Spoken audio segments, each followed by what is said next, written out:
السلام علیکم اسٹوڈینٹس، آج ہم لوگ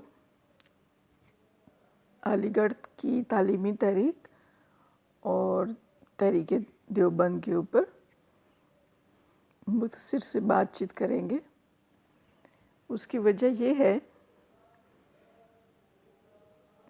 کہ آپ سب نے ان دونوں ٹاپک پہ تحریک علی گڑھ اور تحریک دیوبند پہ کلاس میں پریزنٹیشنز دی ہوئی ہیں، لیکن اسٹوڈنٹس اکثر پرانی باتیں بھول جاتے ہیں، اس لیے میں نے سوچا کہ ان تحریکوں پہ تھوڑی سی آج بات چیت کر لوں۔ ایک تو آپ کو کہ مائنڈ میں یہ فریش ہو جائیں گے ٹاپک، دوسرا جو اسٹوڈنٹس اس وقت موجود نہیں تھے ان کے لیے بھی فائدہ ہو جائے گا کہ وہ ان پہ ایک لیکچر سن لیں۔ پہلے ہم مختصر جائزہ لیتے ہیں تحریک علی گڑھ کا۔ جیسا کہ آپ سب کو پتہ ہے کہ تحریک علی گڑھ سر سید احمد خان نے شروع کی تھی۔ آپ نے مسلمانوں کی حالت بہتر بنانے کے لیے اور ان کو معاشرے میں ایک معزز مقام دلانے کا ارادہ کیا، اور اس کے لیے ایک ہمہ گیر تعلیمی اور علمی اور ایک اصلاحی تحریک شروع کی، جس کو تحریک علی گڑھ کہا جاتا ہے۔ اس کے مقاصد میں مسلمانوں کو جدید علوم سے متعارف کرانا، مغربی علوم کو کسی طرح بھی مسلمانوں کے ذہنوں سے اس خیال کو ختم کرنا کہ مغربی علوم جو ہیں وہ مذہبی اسلام کے منافی ہیں۔ مغربی علوم و فنون کو زندگی سے مربوط کرنا اور مذہبی امور کو عقل و استدلال کی روشنی میں سمجھنا اور مسلمانوں کی زندگی کے ساتھ اس کو ریلیٹ کرنا، مغربی طرز پہ نئے تعلیمی ادارے قائم کرنا، ہندوستان کے مسلمانوں میں جداگانہ قوم کا تصور پیدا کرنا اور یہ واضح کرنا کہ ان کی ثقافت، ان کا مذہب، ان کی زبان اور ادب اور سارے مشترکہ مفاد جو ہیں وہ ہندوؤں سے ہٹ کر ایک جداگانہ حیثیت رکھتے ہیں۔ جدید طرز معاشرت کو اپنانا اور فرسودہ رسم و رواج کو خیر بات کہنا، اپنی زبان اور ادب کا تحفظ کرنا۔ تعلیمی مقاصد کے ساتھ ساتھ اس تحریک کا یہ بھی مقصد تھا کہ مسلمانوں کی اخلاقی حالت کو بہتر بنانا، ان کو معاشی آسودگی سے ہمکنار کرنا۔ اس تحریک کی بڑی وجہ بھی یہی تھی۔ آپ نے ہسٹری آف پاکستان اور پاکستان اسٹڈی میں اس تحریک کے دوسرے پہلو بھی دیکھے ہوں گے، اور آپ نے وہاں پہ آپ نے دیکھا ہوگا کہ اس تحریک نے معاشی، مذہبی، معاشرتی، سیاسی لحاظ سے بھی بہت اہم کردار ادا کیا۔ لیکن ایجوکیشن کے اسٹوڈنٹس ہونے کی حیثیت سے یہاں پہ آپ نے خاص طور پر جو ہے وہ اس کے تعلیمی جو خدمات ہیں اس تحریک کی اور سر سید احمد خان کی، ان کے اوپر ہم لوگ اس پہ بات چیت کریں گے۔ آپ میں سے اکثر اسٹوڈنٹ جب ایگزامس میں یہ والا کوسچن اٹیمپٹ کرتے ہیں تو معاشی، معاشرتی، مذہبی اور سیاسی حالات کے اوپر بھی کافی ٹائم ویسٹ کر رہے ہوتے ہیں۔ تو یہاں پہ آپ نے یہ لکھتے ہوئے غور کرنا ہے کہ آپ نے صرف ایجوکیشنل پوائنٹ آف ویو سے اس تحریک پہ آپ نے بات کرنی ہے۔ تعلیمی لحاظ سے آپ کو پتہ ہے کہ آپ کو یاد ہوگا کہ سر سید احمد خان نے سب سے زیادہ اسی چیز کے اوپر زور دیا کہ جب تک مسلمان اپنے آپ کو تعلیمی لحاظ سے بہتر نہیں کریں گے، اس وقت تک معاشی، معاشرتی، مذہبی یا سیاسی طور پر اپنے آپ کو بہتر نہیں کر سکیں گے، اور مسلمانوں کی فلاح و بہبود کے لیے بھی بے حد ضروری تھا کہ وہ تعلیمی لحاظ سے آگے آئیں۔ سب سے پہلے سر سید احمد خان نے 1861 میں مراد آباد میں ایک انگریزی مدرسہ قائم کیا، پھر 1864 میں غازی پور میں ایک مغربی علوم کا مدرسہ قائم کیا، 1875 میں علی گڑھ میں ایک مدرسہ قائم ہوا، جو کچھ عرصے کے بعد سن 1878 میں ایک کالج بن گیا، اور 1881 تک جو ہے وہ اس میں ایم اے کی ماسٹر لیول کی کلاسز بھی شروع ہو سکی، اور آپ کے بعد اس کو یونیورسٹی کا درجہ بھی مل گیا، اور ابھی وہ علی گڑھ مسلم یونیورسٹی کے نام سے مشہور ہے۔ تعلیمی خدمات کے سلسلے میں سائنٹیفک سوسائٹی کا قیام عمل میں آیا، اور سائنٹیفک سوسائٹی کا سب سے بڑا جو کام تھا، اس نے مغرب کی بڑی بڑی معیاری اور نایاب کتابوں کا اردو میں ترجمہ کر کے مسلمانوں کو سائنس کی تعلیم کی طرف راغب کیا، جس میں زراعت، طبیعت، کیمیا، ٹھیک ہے، ایگریکلچر، فزکس، کیمسٹری، اس طرح کی کتابیں شامل تھیں۔ پھر اس میں مصر اور یونان کی ہسٹری کی بکس تھیں، یورپ کی پالیٹکس کے اوپر بکس تھیں، اور رفتہ رفتہ بچوں کو جو ہے وہ مغربی علوم کی طرف راغب کرنے کی کوشش کی گئی۔ ماڈرن ایجوکیشن کانفرنس کا قیام عمل میں آیا۔ اس کانفرنس نے برصغیر کے ہندوستان کے مسلمانوں میں علمی اور سیاسی بیداری پیدا کی، اور آپ کو پتہ ہے کہ اسی کے اجلاس میں مسلم لیگ کی بنیاد بھی پڑی تھی۔ اسلام کی حقانیت کو واضح کرنے کی کوشش کی گئی، اور اس کے سلسلے میں سر سید احمد خان نے ذاتی طور پر جو ہے وہ بہت زیادہ آرٹیکلز لکھے اور اس کے اوپر کام کیا، اور خود بھی کافی سارے ریسرچ کی، اور اسلام اور عیسائی مذہب میں آپس میں جو مماثلت تھی اس کو مختلف دلائل کے ذریعے پیش کرنے کی کوشش کی۔ مسلمانوں کی اخلاقی اور سماجی اصلاح کے لیے اس تحریک نے بہت زیادہ کام کیا، اور اس سلسلے میں جو وہ تہذیب الاخلاق کے نام سے ایک رسالہ بھی نکلتا تھا۔ تحریک علی گڑھ نے ہندوستان کے مسلمانوں کو تشدد کی راہ سے ہٹا کر صحیح راستے پہ گامزن کیا، اور جس پہ چل کر انہوں نے نہ صرف اپنے حقوق حاصل کر لیے بلکہ ایک الگ وطن بھی حاصل کرنے میں کامیاب ہو گئے۔ اس کی ڈیٹیل جو ہے وہ آپ دیکھ لیجئے گا۔ اسی طرح سے مختصر سا جائزہ ہم دیوبند موومنٹ کا بھی لگاتے ہیں۔ دیوبند کا جو تعلیمی ادارہ ہے یہ بھی ابھی تک ہندوستان میں قائم ہے، اور 1 صدی سے زیادہ عرصہ گزر جانے کے باوجود آج بھی دارالعلوم دیوبند کی شہرت اور مرتبے میں کوئی کمی نہیں آئی۔ 1857 کی جنگ آزادی کی ظاہری ناکامی نے باشعور مسلمانوں کے ایک طبقے کو اس امر کی جانب راغب کیا کہ وہ انگریزوں سے کھلم کھلا جنگ کرنے سے پہلے اپنی صفوں کو منظم کریں، اور مسلمانوں کو مذہبی، سیاسی اور اخلاقی طور پر تربیت دیں، تاکہ وہ دوسروں کا بہتر طور پر مقابلہ کر سکیں۔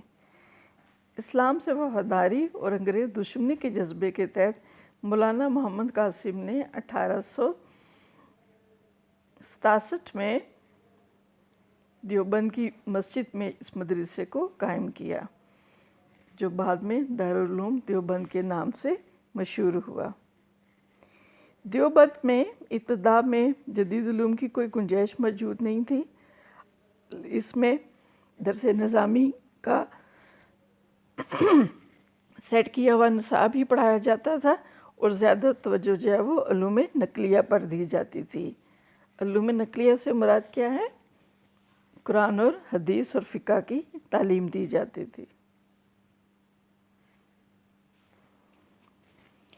مولانا محمد قاسم جدید علوم کی افادیت کے قائل تھے، لیکن یہ ہے کہ وہ فلسفے اور منطق پر بھی